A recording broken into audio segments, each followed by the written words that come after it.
Hello. ഒത്തിരി ലേറ്റായാണ് ഞാൻ ഈ വീഡിയോ എടുക്കുന്നത്.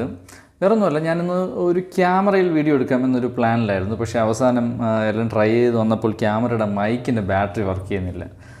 അപ്പോൾ ഇപ്പോൾ സമയം അറൗണ്ട് ഏകദേശം ഒരു 2 മണിയായി കാണും. അപ്പോൾ ആ സമയത്താണ് ഞാൻ ഈ വീഡിയോ എടുക്കുന്നത്.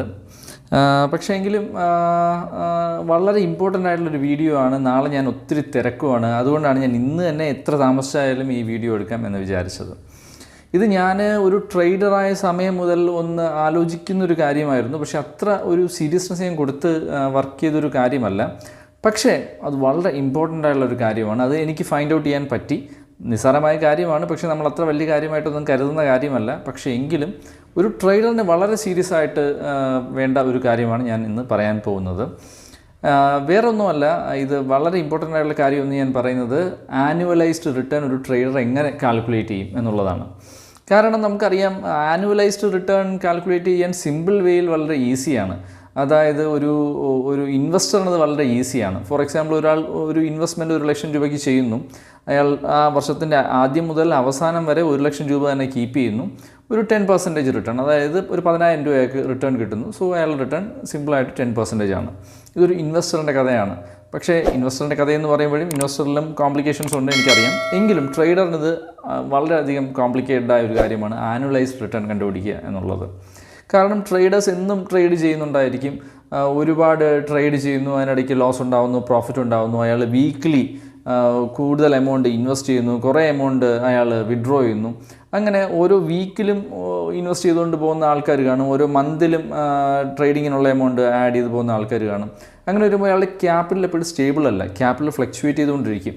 അങ്ങനെ ഫ്ലക്ച്വേറ്റ് ചെയ്തുകൊണ്ടിരിക്കുന്നത് കൊണ്ട് തന്നെ ആ ഫ്ലക്ച്വേറ്റ് ആയിരിക്കുന്ന ക്യാപിറ്റലിന് അനുപാതികമായി വേണം നമ്മൾ റിട്ടേൺ എത്രയാണെന്ന് കാൽക്കുലേറ്റ് ചെയ്യാൻ, അല്ലേ?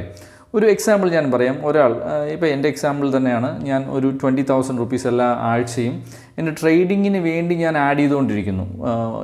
ആദ്യത്തെ ആഴ്ച 20,000 എൻ്റെ ക്യാപിറ്റൽ എങ്കിൽ രണ്ടാമത്തെ ആഴ്ച 40,000, അതിൻ്റെ അടുത്ത ആഴ്ച 60,000. അങ്ങനെയാണത് പോകുന്നത്. ആദ്യത്തെ ആഴ്ച ഞാൻ ഇൻവെസ്റ്റ് ചെയ്തിരിക്കുന്ന 20,000 രൂപ, അത് എൻ്റെ ഒരു വർഷം ഫുള്ളായി യൂട്ടിലൈസ് ആവുന്നുണ്ട്. പക്ഷേ രണ്ടാമത്തെ ആഴ്ച യൂസ് ചെയ്യുന്നത് ഒരു വർഷം ഫുള്ളായിട്ട് യൂട്ടിലൈസ് ആവുന്നില്ല. ഒരു 51 ആഴ്ചയോ 49 ആഴ്ചയോ മാത്രമേ യൂട്ടിലൈസ് ആവുന്നുള്ളൂ, അല്ലേ? അപ്പോൾ അത് നമ്മൾ ഫുള്ളായിട്ട് ഉപയോഗിക്കുക എന്നുള്ള ഒരു ലോജിക്കിൽ നമുക്കവിടെ അപ്ലൈ ചെയ്യാൻ പറ്റില്ല.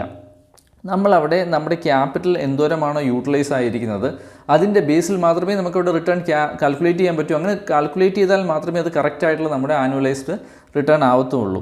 അപ്പോൾ ഒരു ട്രേഡർ ഇങ്ങനെ ട്രേഡ് ചെയ്തുകൊണ്ട് പോകുന്ന ഒരു വഴിയിൽ അയാൾ ഒരു മാസം കൂടുമ്പോഴോ അല്ലെങ്കിൽ ഒരു ക്വാർട്ടർ കൂടുമ്പോഴോ അയാൾ ഏൺ ചെയ്ത് എത്രയാണെന്ന് മനസ്സിലാക്കുകയും അതിൻ്റെ ആനുവലൈസ്ഡ് റിട്ടേൺ പെർസെൻറ്റേജ് എത്രയാണെന്ന് മനസ്സിലാക്കുകയും ചെയ്യേണ്ടത് വളരെ അത്യാവശ്യമാണ്.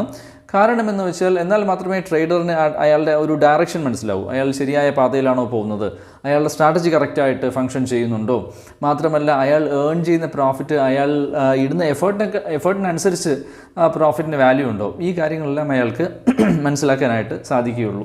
അതുകൊണ്ട് ഒരു ഡയറക്ഷൻ സെറ്റ് ചെയ്യാൻ ഈ ആനുവലൈസ്ഡ് റിട്ടേൺ പെർസെൻറ്റേജ് എത്രയാണ് എന്ന് മനസ്സിലാക്കേണ്ടത് വളരെ പ്രധാനമാണ്. എന്നാൽ അത് വളരെ ഫ്രീക്വൻ്റ് ആയിട്ട് ചെയ്യണമെന്ന് ഞാൻ പറയില്ല. അതായത് എല്ലാ ആഴ്ചയും ചെയ്യണം അല്ലെങ്കിൽ എല്ലാ ദിവസവും പോയി ചെയ്യണം എന്നൊന്നും ഞാൻ പറയില്ല. കാരണം അത് ചെയ്യുന്നതുകൊണ്ട് നെഗറ്റീവ് എഫക്റ്റ് ഉണ്ടാവുകയും ചെയ്യും.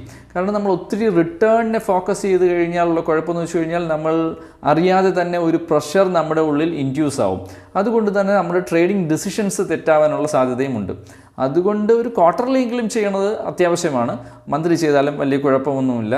പക്ഷേ എന്നാൽ മാത്രമേ ഒരു ഡയറക്ഷൻ ഒരു ട്രേഡറിന് മനസ്സിലാക്കാൻ സാധിക്കുകയുള്ളൂ. അപ്പോൾ അതിനെ പറ്റിയാണ് ഇന്നത്തെ വീഡിയോ. അതിന് വേണ്ടിയുള്ള കാൽക്കുലേഷൻ എല്ലാം ഞാൻ നിങ്ങൾക്ക് പറഞ്ഞു തരാം. ഒരു സിമ്പിളായിട്ടൊരു ടെംപ്ലേറ്റ് ഞാൻ അതിന് വേണ്ടി ക്രിയേറ്റ് ചെയ്തിട്ടുണ്ട്. ഞാനൊരു മടിയനാണ്, അതുകൊണ്ട് ഞാൻ അങ്ങനെ ഒരു ടെംപ്ലേറ്റ് ക്രിയേറ്റ് ചെയ്ത് വെച്ചിട്ടുണ്ട്. ജസ്റ്റ് നമ്മുടെ ഇൻഫർമേഷൻസ് ഇൻപുട്ട് ചെയ്ത് കൊടുത്താൽ മാത്രം മതി. ആ ടെംപ്ലേറ്റ് തന്നെ നമുക്ക് പറഞ്ഞു തരും എത്രയാണ് നമ്മുടെ ആനുവലൈസ്ഡ് റിട്ടേൺ എന്നുള്ളത്. അപ്പോൾ നമ്മൾ ഓരോ പ്രാവശ്യം ഇൻവെസ്റ്റ് ചെയ്തതിന് ആനുപാതികമായി ആണ് ഈ പറയുന്ന കാൽക്കുലേഷൻ ഞാൻ ചെയ്തിരിക്കുന്നത്. അപ്പോൾ സിമ്പിളായിട്ട് ഞാൻ സ്ക്രീൻ റെക്കോർഡറിൽ കാണിച്ചു തരാം. സിമ്പിളായിട്ട് ആ ഒരു ടെംപ്ലേറ്റിൽ നമ്മൾ പഞ്ച് ചെയ്യുകയാണെന്നുണ്ടെങ്കിൽ എങ്ങനെയാണ് അത് നമുക്ക് ആനുവലൈസ്ഡ് റിട്ടേൺ കാൽക്കുലേറ്റ് ചെയ്ത് തരുന്നത് എന്നുള്ളത് എൻ്റെ ഒരു എക്സാമ്പിൾ എടുത്തു വെച്ച് നിങ്ങൾക്ക് കാണിച്ചു തരാം. ഓക്കെ, അപ്പോൾ നമുക്ക് നോക്കാമല്ലേ എങ്ങനെയാണെന്ന്. ഫസ്റ്റ് ഞാൻ നിങ്ങൾക്ക് അതിൻ്റെ ആ ഒരു ടെംപ്ലേറ്റ് തന്നെ കാണിച്ചു തരാം. ഇതാണ് എൻ്റെ ടെംപ്ലേറ്റ് ഞാൻ ഓൾറെഡി ക്രിയേറ്റ് ചെയ്തിരിക്കുന്നത്. ഈ ടെംപ്ലേറ്റിന് അവിടെ ഇൻപുട്ടിൽ ഡീറ്റെയിൽസ് കൊടുത്താൽ മാത്രം മതി, നിങ്ങൾക്ക് നിങ്ങളുടെ ആനുവലൈസ്ഡ് റിട്ടേൺ എത്രയാണ് എന്നുള്ളത് കിട്ടും. അപ്പോൾ ഇവിടെ ഞാൻ കാണിച്ചു തരാം എൻ്റെ റിട്ടേൺ എത്ര ആയിരുന്നു. ഞാനിപ്പോൾ പോയി എൻ്റെ ബ്രോക്കറിൻ്റെ റിപ്പോർട്ട്സിനകത്ത് പോയി നോക്കുകയാണ് ഈ കഴിഞ്ഞ ഫിനാൻഷ്യൽ ഇയറിലെ എൻ്റെ പ്രോഫിറ്റ് ആൻഡ് ലോസ്. അതായത് ഞാൻ അറൗണ്ട് ഒരു 10 ആഴ്ചകളായി ഇപ്പോൾ എൻ്റെ സ്ട്രാറ്റജി സ്കെയിലപ്പ് ചെയ്ത് പോകാൻ തുടങ്ങിയിട്ട്. ആ 10 ആഴ്ചകൾ കൊണ്ട് എന്താണ് സംഭവിച്ചത് എന്നുള്ളതാണ് ഞാനിവിടെ നോക്കാൻ പോകുന്നത്. ഇപ്പോൾ റിയലൈസ്ഡ് ഗെയിൻ ലോസ് റിപ്പോർട്ട് ഞാൻ ക്ലിക്ക് ചെയ്യുവാണ്. എൻ്റെ 10 ആഴ്ചകളിലെ പ്രോഫിറ്റാണ് ഇപ്പോൾ കാണിക്കുന്നത്. നെറ്റ് പ്രോഫിറ്റ് ചാർജസ് എല്ലാം കഴിഞ്ഞിട്ടുള്ള നെറ്റ് പ്രോഫിറ്റാണ് ഞാനിവിടെ എടുക്കുന്നത് 12,509. ഓക്കെ, അപ്പോൾ ഇവിടെ ചെയ്യാനുള്ളത് നേരെ ഇവിടെ വരിക, വീക്ക്ലി ഇൻവെസ്റ്റ്മെന്റ്. അതായത് നിങ്ങൾ ഫിക്സഡ് ആയിട്ടുള്ള ഇൻവെസ്റ്റ്മെന്റ് ആണ് വീക്ക്ലി ചെയ്യേണ്ടത്, എന്നാൽ മാത്രമേ ഈ ടെംപ്ലേറ്റ് വർക്ക് ആവത്തുള്ളൂ. ഞാൻ ഫിക്സഡ് ആയിട്ടുള്ള ഇൻവെസ്റ്റ്മെന്റ് ചെയ്താണ് ഇത് സ്കെയിലപ്പ് ചെയ്യുന്നത്. അതുകൊണ്ട് എൻ്റെ ഫിക്സഡ് ആയിട്ടുള്ള ഇൻവെസ്റ്റ്മെന്റ് ഇവിടെ 20,000 എന്നുള്ളതാണ് എൻ്റെ ഫിക്സഡ് ആയിട്ടുള്ള ഇൻവെസ്റ്റ്മെന്റ്. ഒരു വർഷത്തിൽ 52 ആഴ്ചകളുണ്ട്, അത് ഞാനിവിടെ അപ്ഡേറ്റ് ചെയ്തു.